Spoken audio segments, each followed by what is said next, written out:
rutin tentunya kami melaksanakan dialog, kami secara rutin menyampaikan informasi kepada sektor-sektor yang berpotensi terdampak dari variabilitas maupun juga perubahan iklim ini, seperti sektor sumber daya air, sektor pertanian, dan lain sebagainya, supaya mereka bisa dapat melakukan antisipasi apapun dari kemungkinan peluang-peluang yang bisa terjadi dari kondisi iklim yang dapat terjadi di Indonesia.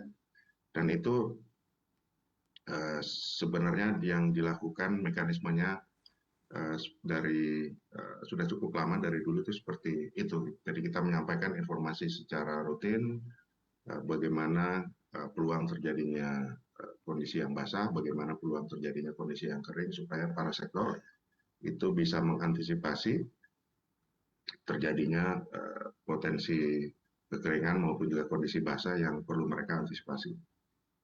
Oke, Pak Sena, ini bisa dikatakan memang BMKG saat ini bersama pihak-pihak yang tentunya berkaitan begitu ya. Ini apakah sudah memang melakukan komunikasi sejak dini begitu, sejak awal untuk mengantisipasi adanya kejadian-kejadian yang tidak diinginkan atau yang Betul, jadi memperparah? konektivitas betul.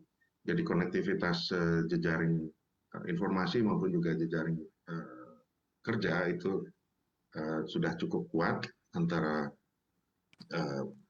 kami pemberi informasi, baik itu yang sifatnya advisory maupun sifatnya early warning, untuk sektor-sektor yang terdampak seperti tadi sumber daya air, pangan, kehutanan, dan lain sebagainya, dan juga tentunya dengan rekan-rekan kami di BNPB di tingkat terpusat maupun juga BPBD di daerah, agar potensi dari dampak-dampak ini tentunya dapat kita maksimalkan.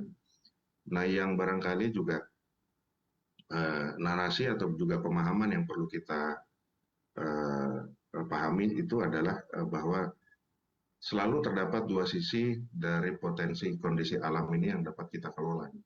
3 tahun belakangan, itu kita mengalami surplus curah hujan, dan itu juga tentunya juga berdampak baik kepada ketahanan pangan di Indonesia, di mana kita kemarin juga mendapatkan penghargaan untuk swasembada pangan ya, khususnya di beras itu. Nah, tentunya dua sisi ini dari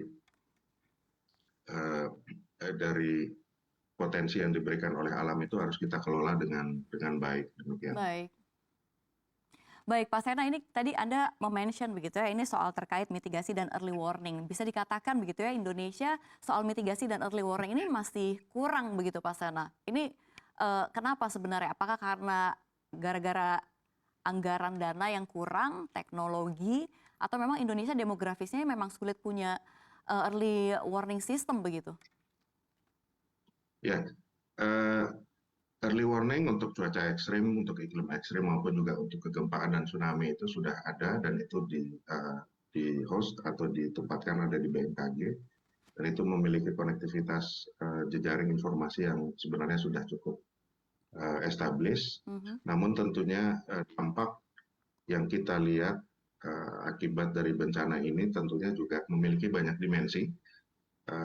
Selain dimensi peringatan dini, kita juga harus melihat dimensi bagaimana kesiapan tindak lanjut atau update dari informasi yang diberikan BMKG itu, apakah kemudian sudah dilakukan respon yang bersesuaian dari komponen masyarakat maupun juga sektor-sektor terkait. Nah, ini yang barangkali juga harus diperkuat. Yang disampaikan oleh Bapak Presiden yang tadi cuplikannya ditunjukkan, itu juga menyiratkan peran yang sangat kuat yang perlu dibutuhkan tentunya oleh pemerintah daerah yang merupakan ujung tombak sebenarnya dalam penanganan masalah kebencanaan ini. Jadi early warning-nya itu sebenarnya sudah ada dan sudah in place. Teknologi sudah mumpuni juga, Pak Sena, ya? Barangkali teknologi sudah ada, tapi tentunya juga demand atau kebutuhan untuk peningkatan teknologi tersebut juga perlu ditingkatkan terus-menerus dari waktu ke waktu. Nah, rantai dari penanganan kebencanaan ini juga tentunya perlu dilakukan secara utuh, baik di hulu maupun di hilirnya, sehingga informasi yang diberikan secara rutin oleh BMKG dapat dilakukan respon yang sesuai oleh daerah-daerah ataupun juga sektor-sektor yang berpotensi terdampak, demikian.